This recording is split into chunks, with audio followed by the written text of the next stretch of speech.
નમસ્કાર ગુજરાત, સ્વાગત છે તમારું ગરવી ગુજરાત 27માં।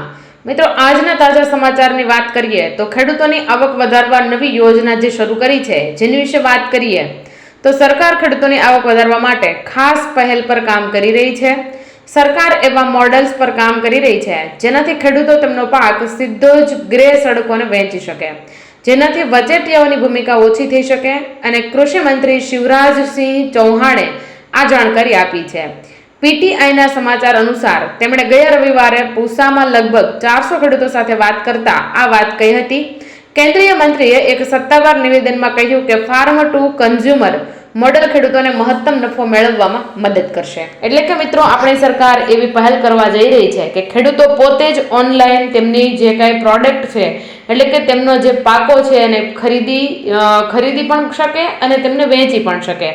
તો ખેડૂતો આ રીતે જો ઈ વેચાણ કરતા શીખી જશે, એટલે કે ઓનલાઈન પોતાના પાકોને વેચતા શીખી જશે, તો વચેટિયાઓના જે કમિશનો છે એ નહીં મળતા ખેડૂતોનો એ કમિશન જે વચેટિયાઓનું છે એ ખેડૂતોને મળશે, જેનાથી ખેડૂતોને પોતાના પાકો જે છે તેમનો પૂરેપૂરો ભાવ મળી રહેશે। આ બાબતે શિવરાજસિંહ ચૌહાણે 400 ખેડૂતો સાથે વાત કરી હતી અને મિત્રો, આજે આપણી સરકાર જે મોડેલ્સ તૈયાર કરી રહી છે તેમનું નામ છે ફાર્મ ટુ કન્ઝ્યુમર મોડેલ। મિત્રો, આ મોડેલ નીચે ખેડૂતો પોતાનો જે પાક છે એને ઓનલાઈન વેચી શકશે। ત્યારબાદના સમાચારની મિત્રો વાત કરીએ તો ખેડૂતો પાસેથી ટેકાના ભાવે ખરીદીનું 1 સપ્ટેમ્બરથી ઓનલાઈન રજીસ્ટ્રેશન કરવાનું શરૂ થઈ જશે। મિત્રો, જો તમારે પણ કોઈ પણ વસ્તુને વેચવાની હોય, તમારા પાકોને વેચવાના હોય અને તમારો પાક જો ઘરમાં પાકી ગયો હોય અને પડ્યો હોય તો મિત્રો 1 સપ્ટેમ્બરથી ઓનલાઈન રજીસ્ટ્રેશન કરાવી લેજો। ગુજરાતના ખેડૂતો માટે ટેકાના ભાવે પાક વેચાણની નોંધણી 1 સપ્ટેમ્બરથી શરૂ થશે। મગફળી, મગ, અડદ અને સોયાબીનના પાકો માટે રાજ્યભરમાં ઓનલાઈન નોંધણી થશે, જે માટે રાજ્ય સરકારના કૃષિ મંત્રી રાઘવજી પટેલે ખેડૂતોને સમયસર નોંધણી કરવા અનુરોધ કર્યો છે। કૃષિ મંત્રી રાઘવજી પટેલે જાહેરાત કરી છે કે પ્રધાનમંત્રી અન્નદાતા આય સંરક્ષણ અભિયાન અંતર્ગત રાજ્યમાં મગફળી, મગ, અડદ અને સોયાબીનના પાકોની ટેકાના ભાવે ખરીદી માટે આગોતરું આયોજન કરવામાં આવ્યું છે। એટલે કે મિત્રો, તમે પણ જો મગ, અડદ અને સોયાબીન અને મગફળી આ તમારું જે પાક છે એમને તમે વેચવા માંગતા હોય તો 1 સપ્ટેમ્બર એટલે કે આજે મિત્રો 30 તારીખ થઈ છે, પરમ દિવસે તમે રજીસ્ટ્રેશન કરાવી લેજો। ત્યારબાદ મિત્રો વાત કરીએ તો સર્વોત્તમ ડેરીની પશુપાલકોને એક ભેટ છે। મિત્રો, તમને ખબર જ હશે કે સર્વોત્તમ ડેરી જે છે એ ભાવનગર જિલ્લાની સૌથી મોટી ડેરી છે। ભાવનગર જિલ્લા સહકારી દૂધ ઉત્પાદક સંઘની 25 ઓગસ્ટની મિટિંગમાં સર્વાનુમતે ઠરાવ પસાર થયા હતા અને મોંઘવારીના કારણે અને ચોમાસામાં ખેતીની આવક બંધ રહેતી હોય જેના કારણે પશુપાલકોને સહાયરૂપ થવા દૂધના ખરીદ ભાવમાં વધારો કરાયો છે। હાલ કિલો ફેટે ₹870 ચૂકવાતું હતું, તેમાં ₹30નો વધારો કરી 1 સપ્ટેમ્બરથી ₹900 નક્કી કરાયું છે। આ વધારાથી સર્વોત્તમ ડેરી ગુજરાતમાં સૌથી વધારે ખરીદ ભાવ આવતી ડેરી તરીકે ઓળખાશે। એટલે કે મિત્રો, આજે ખેડૂતોનો વરસાદ ખૂબ વરસી રહ્યો છે જેમના કારણે ખેડૂતોની આવક બંધ છે, તો સર્વોત્તમ ડેરીએ જે તેમનું કિલોએ ફેટ ₹870 ચૂકવતી હતી તે હવે ડેરી ₹30નો વધારો કરી અને ₹900 ચૂકવશે, જેના કારણે ગુજરાતમાં સૌથી વધારે ખરીદ ભાવ આપતી ડેરી આ સર્વોત્તમ ડેરી થશે થવાની છે। ત્યારબાદ મિત્રો, જે વાત કરીએ તો 1 સપ્ટેમ્બરથી એસબીઆઈના ક્રેડિટ કાર્ડના નિયમોમાં ફેરફાર થઈ જવાનો છે। એસબીઆઈનું જે ક્રેડિટ કાર્ડ છે તેની વાત કરીએ તો કયો ફેરફાર થવાનો છે, તો મિત્રો 1 સપ્ટેમ્બરથી એસબીઆઈ ક્રેડિટ કાર્ડ યુઝર્સ માટે નિયમોમાં મોટો ફેરફાર લાવવા જઈ રહ્યું છે। ક્રેડિટ કાર્ડથી બિલ ચૂકવણી, પેટ્રોલ ડીઝલની ખરીદી કે ઓનલાઈન શોપિંગ પર હવે વધારાના ચાર્જ લાગી શકે છે। જો તમારું ઓટો ડેબિટ ફેલ થશે તો 2% પેનલ્ટી લાગશે। આ ઉપરાંત ઇન્ટરનેશનલ ટ્રાન્ઝેક્શન પણ પર વધારાની ફી ચૂકવવી પડી શકે છે। રિવોર્ડ પોઈન્ટ્સની વેલ્યુ પણ ઘટી શકે છે। જો તમે એસબીઆઈ કાર્ડનો ઉપયોગ કરો છો તો તમારા ખર્ચનો હિસાબ પહેલેથી જ કરી લો, જેથી તમે પેનલ્ટીથી બચી શકો। મિત્રો, તમે જો પેનલ્ટીથી બચવા માંગતા હો અને જો તમે બહારથી એટલે કે એનઆરઆઈ પૈસો જે છે એનઆરઆઈ નહીં પણ તમે જે વિદેશી પૈસા તમારા બેંક એકાઉન્ટમાં જે ટ્રાન્ઝેક્શન કરાવો છો અને એમાં પણ તમે એસબીઆઈમાં ટ્રાન્ઝેક્શન કરાવો છો તો પહેલેથી તમે એક નિશ્ચિત રકમ છે એનો હિસાબ કરી લેજો, જેનાથી તમારી જે એસબીઆઈનું ક્રેડિટ કાર્ડ, ડેબિટ કાર્ડ છે એના પર પેનલ્ટી ન લાગી શકે। મિત્રો, જો તમે એસબીઆઈ કાર્ડ ધારક છો તો ખાસ આ નિયમ તમને લાગુ પડે છે અને આ નિયમ લાગુ પડવા જઈ રહ્યો છે 1 સપ્ટેમ્બરથી, એના પહેલા તમે મિત્રો પેનલ્ટી લાગશે કે નહીં આ તમામ બાબતોને ચેક કરી લેજો. અને મિત્રો ખાસ કમેન્ટમાં જણાવજો કે શું તમે SBI બેંકના ગ્રાહક છો કે નહીં.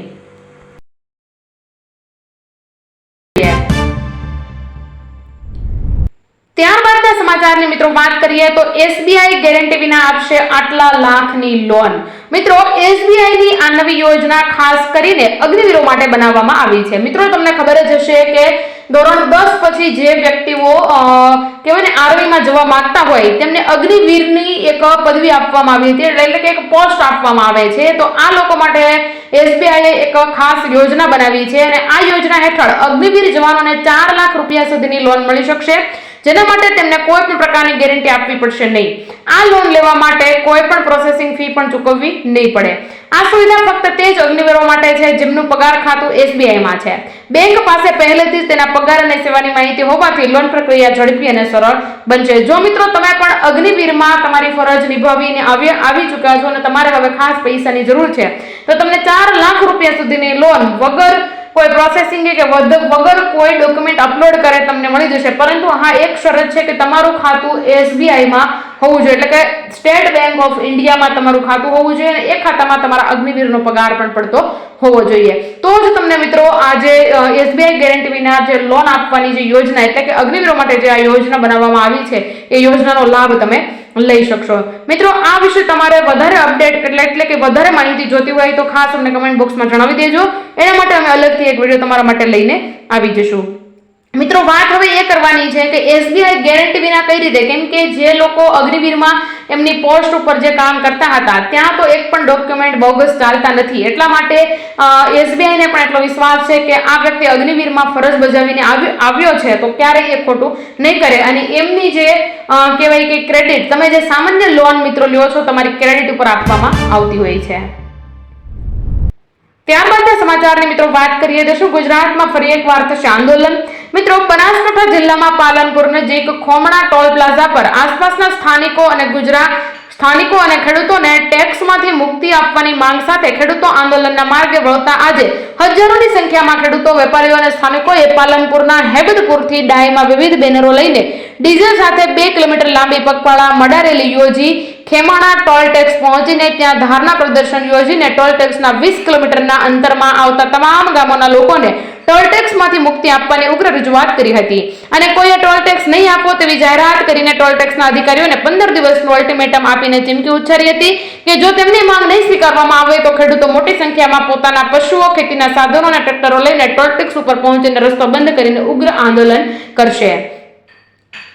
મિત્રો ત્યારબાદના સમાચારની આપણે વાત કરીએ તો તમને ખબર જ હશે કે આ આંદોલન હેના કારણે થઈ રહ્યું છે કે મિત્રો 20 કિલોમીટરનો જે ટોલ ટેક્સ આવેલું છે તેનાથી 20 કિલોમીટર દૂર તમારું ઘર છે તો તમારે ટોલ ફ્રી હોવો જોઈએ. એના બદલે જે ટોલ ટેક્સ ઉઘરાવનારા જે અધિકારીઓ છે આ લોકો પાસે ટોલ ટેક્સની માંગણી કરી રહ્યા હતા, જેમના કારણે આ લોકોએ ઉગ્ર ચીમકી આપી હતી અને જો આ ટોલ ટેક્સ લેવામાં આવશે અને બંધ નહીં થાય તો આજે ખેડૂતો અને વેપારીઓ છે પોતાના વાહનો અને પોતાના પશુઓ સાથે આ જે રોડ છે તે તમામ રોડોને બંધ કરશે, નાકાબંધી કરી અને ઉગ્ર આંદોલન કરવાની ચીમકી આપી છે. મિત્રો જોઈએ કે હવે આ બનાસકાંઠાના લોકોને ન્યાય મળે છે કે નહીં. ત્યારબાદના સમાચારની મિત્રો વાત કરીએ તો રાજ્યમાં સુધરશે રોડની હાલત 822 કરોડની મંજૂરી આપી છે. મિત્રો મુખ્યમંત્રી ભૂપેન્દ્ર પટેલે શહેરી વિકાસ વર્ષ 2025 અંતર્ગત 822 કરોડ રૂપિયાની વિકાસ પથ યોજના મંજૂર કરી છે.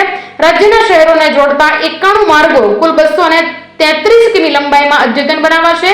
રસ્તાઓ પહોળા કરવા, street light, footpath, drain, bus bay, railing અને સેફ્ટી જેવા વિકાસ કાર્યો હાથ ધરાશે અને ટ્રાફિક મુશ્કેલીઓમાં ઘટાડો કરી અને ઈંધણ બચત અને પર્યાવરણમાં સુધારો જેવા ફાયદાઓ મળશે. પરંતુ મિત્રો જે 822 કરોડ જે મંજૂર થયા છે, 822 કરોડ સીધા ને સીધા જો કોઈકના ગળે ન ઉતરી જાય અને આપણને જે આ સીએમએ આટલી ગ્રાન્ટ તો મંજૂર કરી છે પરંતુ આમ પ્રજા સુધી આ ગ્રાન્ટ પહોંચશે કે શું? અને જે આ રસ્તાની વાત અત્યારે હાલ થઈ રહી છે તો શહેર વિસ્તારના રસ્તા તો અત્યારે અમુક શહેરમાં નથી સારા, બાકી તો રસ્તા સારા છે પરંતુ રસ્તાની ક્વોલિટી નથી સારી.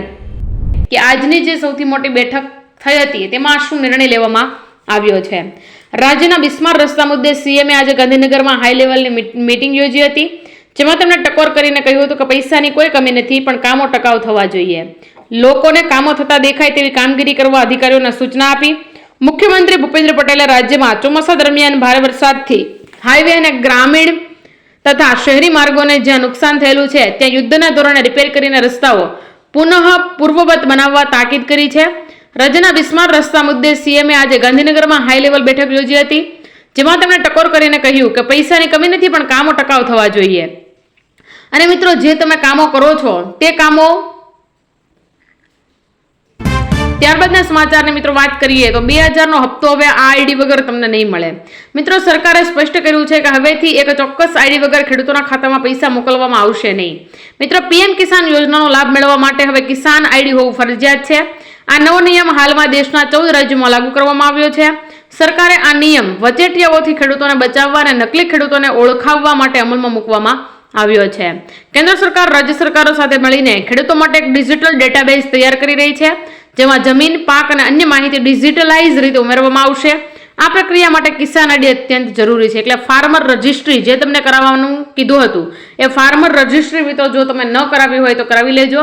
કેમ કે મિત્રો, જે 19મો હપ્તો છે એ આપણા ખાતામાં આવી ગયો છે, પરંતુ જે પીએમ કિસાનનો 20મો હપ્તો જેની આપણે બધા આતુરતાથી હવે રાહ જોઈ રહ્યા છીએ એ જો તમારે તમારા ખાતામાં લેવો હોય તો મિત્રો તમારે જે ફાર્મર રજિસ્ટ્રી આઈડી છે, જે Kisan registry ID farmer registry ID તમારે કરાવી લેવાની છે. જો તમને ન આવડતું હોય તો તમને કમેન્ટ બોક્સમાં ખાસ જણાવજો.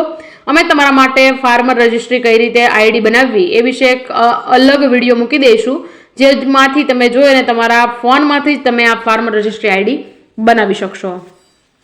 ત્યારબાદ મિત્રો વાત એ કરવાની છે કે તમે 2000નો હપ્તો લેવા માંગતા હોવ તો તમારે કેવાયસી જે તમારે ઈ કેવાયસી કરવાનું હોય છે તે અત્યાર સુધીમાં તમે ઈ કેવાયસી ન કર્યું હોય ફાર્મર રજિસ્ટ્રીમાં અને આજે પીએમ કિસાન યોજનાનો હપ્તો આવે છે તે બેંક એકાઉન્ટમાં જો તમે ઈ કેવાયસી ન કર્યું હોય તો હાલની તકે જ માત્ર ને માત્ર 7 થી 8 દિવસની અંદર કરાવી લેજો, જેનાથી તમારો હપ્તો ટાઈમસર તમારા બેંક એકાઉન્ટમાં તમે મેળવી શકો.